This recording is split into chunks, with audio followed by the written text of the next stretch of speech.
asii keessa akka nama lammaffaa garuu inni immoo daa'ima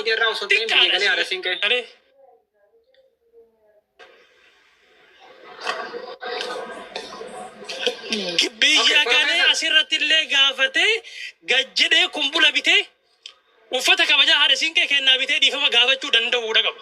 Yoo kanan goone kee harka borillee gaafa manni isaa qorre gabbeetu ba waan barbaade tak godhaa jechuudha nama gabbee borillee isinti keessaa jechuudha. Okay, daqiiqaan kee dhumee jira galatoon. Amma gabbee dhiifama uummata hin gaafataa kee harba shir yaada gara biyyaa deema yaada biyya keessa guyye koy kee harba shir bar torbii tokko soole torbii tokko biyya olaara maa kijibde maa sobde maa dhugaa walitti hin danda'a jechuudha kana godhu haga kana fita. Thank you. Yaada adda dhiyeesse saafilleen kee harba shir kan miidiyaa irraa osoo hin ta'in dhiifamni isaa haadha siinqee galee ofisee dhiifama gaafatu jedha. Professor. Assalamu alaikum warahmatullahi wabarakatuh. Waalaikum assalam warahmatullahi wabarakatuh. An dubbii ho'isullee hin barbaadu dubbii qabxee jojo.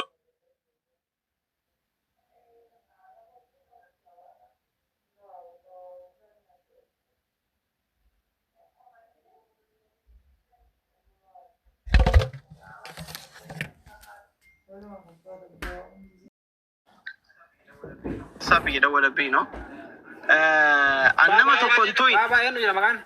Baba Nuruddin jala asila Nuruddin Baba I don't know. Okay, mudetara sigale mulait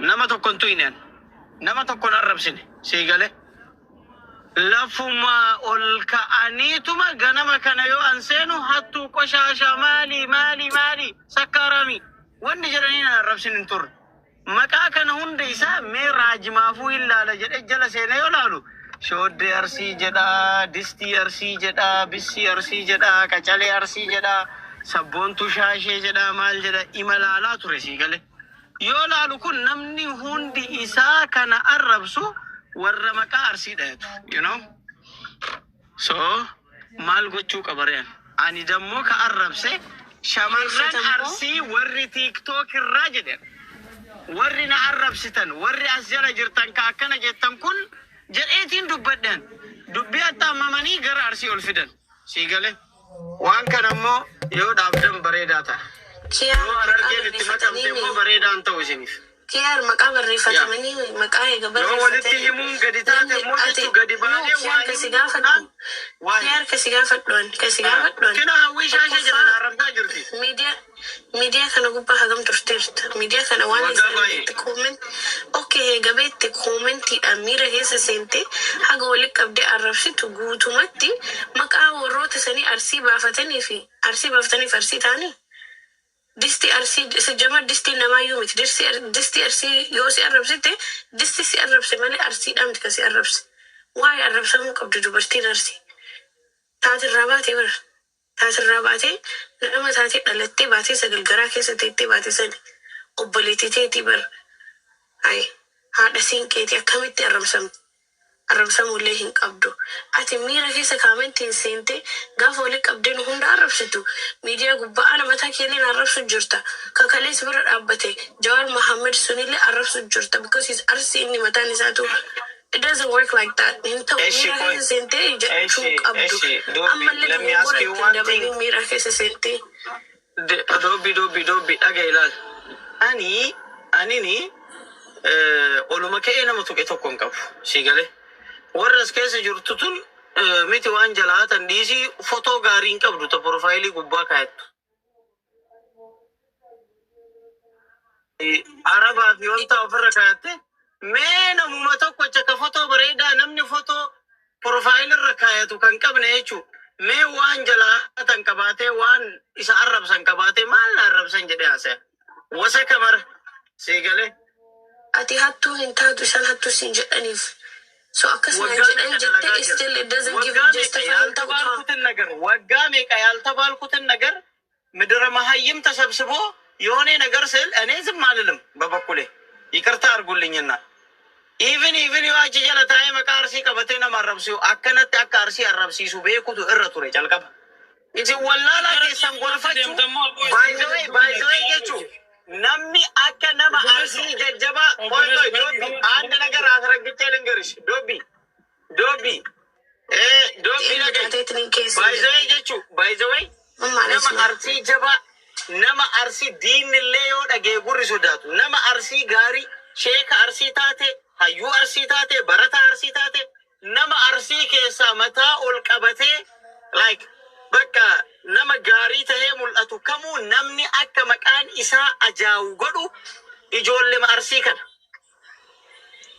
Wallahi Kanaafuu dubartiin gidduutti arrabsamuu qabdiire. Ani warra dhiiratiin quba kee hudduu kee kaayii uladhu warri shamarranillee muttee kee kaayii uladhu jedheen iskalee malee nama tokkollee meeshaa hin goone. Ammallee sirriin jirtu ammallee Mee ijoollee ambalaala waa baradhaa. Waa baradhaa ijoollee ambalaala. Amma carranaa Samaralo. Ijoolleen hararge jawaarri argite sabboonaa kennetti faacaallee argite sabboonaa kennetti ijoolleen arsii garuu nama biraa arrabsiti hundu ani awwaadoo fi nama jala wajjina tasgabbiin kiyaar qoy kiyaar obsem dhageeffadha tokko Shaashota jechuun warra arsii keessatti carradhaan dubbanna kiyaar umatu biqilee jira. carradhaan dubbanna Aga umaan kun hundi buqqa'ee miira keessaa bahi amadiin jedhee arsii qofti miira keessaa bahi jedhee arrabsoon kiyyeetti miira keessaa bahi jedhee kiyaar laal miira biraa keessa seenaa jirta kiyaar dhaabbadhu laal miira keessaa bahi jedhee dhaabadhu jedhee badii dabalaa. qoy ana kanarratti sin deebisa hunda keessanuu dhageeffadha tokkoffaa irratti koppilii godha warra jala jirta warreen gidduu kennaa waan ta'eef Kino sakkaram jedha kontri isaatiin an dhufe. Oshi sakkaram ne gimba ganzabee no fayyisaa leellisaa. kiyaar mee miira keessaa bahe tamma miira keessaa bahe tas gabbaa'e wal Sianii bakka callisi gaa amma bakka arrabsi. yaada nama amma saafee dhageeffadha laal tokkoffaa irratti jira kenna tokkoffaa irratti namni arrabaan namni kamuuyyuu kaagartee shahaadaa wal qabachiisullee dhiifan wal gaafachiisullee hin jiru kiyaar obboleessa kenna shamarri arsillee obboleetti kenna nuti gudeeda takarraa baane ambi biraa walit dhufee wal arrabsaa hin jiru sigalee oromummaa walit qabna gosummaa biyyummaa ardaa waa meeqa walit qabna jechuun gudeeda takarraa baane turuuta akka nuti sigalee garuu immoo kiyaariin kunillee akka obboleessa keessaniititti itti mufachuu dhugaa qabdan isin osoo inni isin arrabsin misteek mooyituu fudhattanii itti yoo mufattanii jettan homaa rakkoota kan qabu sigalee obboleessa keessa waan ta'e waan jaalataniif itti mufattan malee osoo inni nama taraa wayii ta'ee namni abbaa kanaa irraa dubbatu hin jiru osoo inni gabbayee arrabsaa oole meeqa kam torsee arrabsaa oola garuu immoo dhugaa nama takka keessatti ilaaluun bareedadha kiyaar maal akka ta'eetiin hin arrabsame maaliif akka garteetiin hawaasa kana gabbayee waan kana jechuu ni danda'e dubbiin kun eessarraa ka'ee irraa baafneetiin namuu taratti yaada isaa dubbattanii yaada araara tasgabbii qabu mucaan kunillee akka dhiifama gaafate hawaasni hullee girgirrii kana keessaa ba'ee ijoolleen teenya tuni dhiira fi shamara innee gamaa gamanatti wal qoonnee jechan taane irra waliin jennee bor namni biraa ittiin nu arrabsurra kutaan birallee ittiin waan hin jedhurra nu arra osoo gartee ka kutaa biraa wayii gabbeetiin shamara teenya xiqqeessa ka taate isinirraa nafnu isin dura gabbaanee dubbanne isin dura gabbaanee deebineefne akkuma kana dura aletti jechuun ni beeytan sigalee takkaa isinirraa hafnee beenu waan kam keessattuu walitti maqaan nu bade waan ta'eef maqaan waliin nu qaba waan ta'eef kanaafuyyuu nuti hidda dhiiga tokkooti gara wal finnu hin jiru koomantii warri waan hin taane barreessitanillee dhaabadha ammarraa kaasitini yaada keessan immoo taraa dubbaddaati itti qofa abdii jirullee irraa eegalla yaada kee dubbadhu gabaabse yaada Sumee ammarra kaasi. Nama arrabsin jedhin. Tokkoffaa yaada gabaabaa hin qabu. Koi taran teti biti. Meekoo abdi. Nama arrabsuun qabu inni ammarra. qoy abdiin haa dubbatu saafii taraan ta'in ilaa muitti baradhu Tartiiba dubbadhu abdii ena tokko farratti kiyaarin jechuudha amma wanni nama as jirullee nama bira jirullee abdii akkaataa bira jirtutti waan sun eessarraa akka ka'e silkii biran turre mana kanatti arrabni sun kaka'e dhageeffadhu kaas an maal sisitti immoo amma fakka kiyaasu firaan agarre malee rakkoon kiyaarin guddaan bira jirtu rakkoo kan micaa ammaa kanaafi miti rakkoo hannaati miti rakkoon kiyaarin bira jirtu rakkoo akka gaafa intalasan fuudhee micattii fi san qabuu dadhabee namni arsii jibbee jira micaa inni kana fira argee hin beeku akka gaafa siin gabbaatee ijoollee asii tuffattee waa jetteen booda immoo dhiirsii ta'eetumaan agartee jaartii fi jala qulqul jedhee maal ta'ee kaan ta'ee wamasiin jette jedhaa deemuudhaan namni jibbee jira. Namni qiimii kanatti qabaa arrabsaa jira malee rakkoo inni hattuudha rakkoo maalii sanii miti. Inni immoo tan ofirraa argaa hin jiru. Kiyaaran mallee. Ani duraaniin kabajaa hin jaaladhaa ani keessattuu wanni shamarri arsii jibbitu dhiira falmachuu hin dandeenye dhiira jaartiin bulchitu tokko namaa hin fedhu. sitti fakkaata malee sin fedhan laata. Okay, ajandaan keessan kun isaa kana maqaa godhattan malee waan biraati. Amma biraa irraa qabdani. Ilaala maafu. Ilaala. Qoy haa fixatu. Yaada bareeda kaasee amma. Abdii yaase abdii kiyyaati waan feete hojjette wallaahi ana akka obboleessa kiyyaas jaaladhallee si kabajalle hin beeyta. Rakkoon kiyya baay'ee dubbii shamarraniittu keessaa buqqee bahe malee usme abdiin hin jira. An dhiirallee jedhe dubartillee si gale.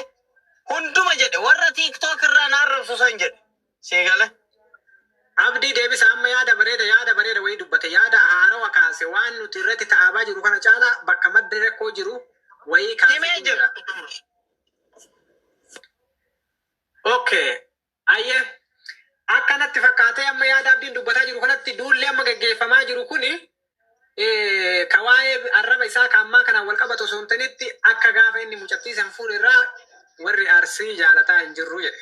Abdii ol deebisa warri muteetara. Haa fixatu yaada isaa. Okay, abdii yaada kee fixatu.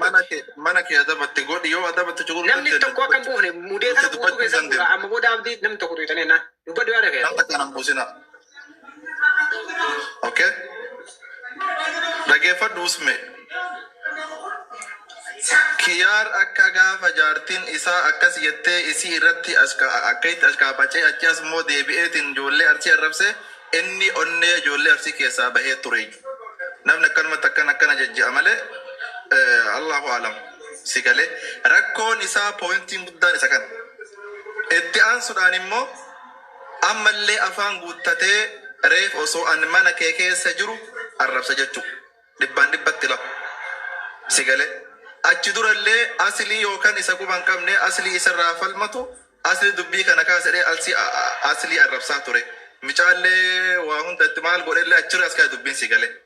Kanaafuyyuu kiyaar sirraa'uu qaba sini galee sirraa'uu qaba kalas.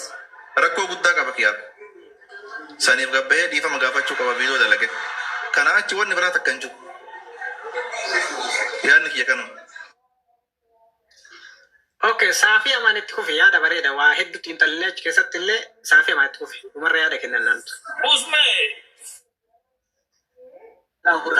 Usme kiyya dhaggeeffadha waan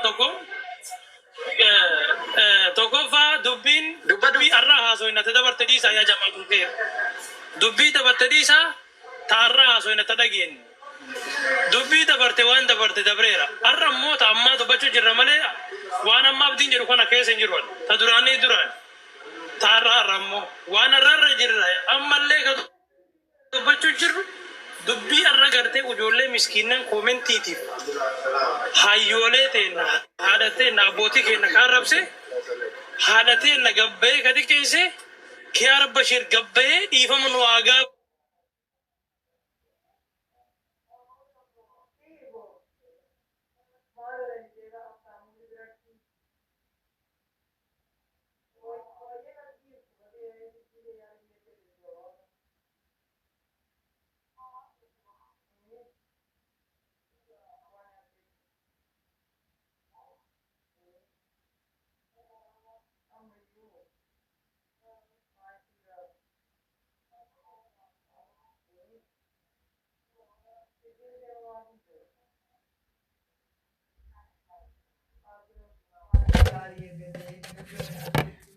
Güzel ama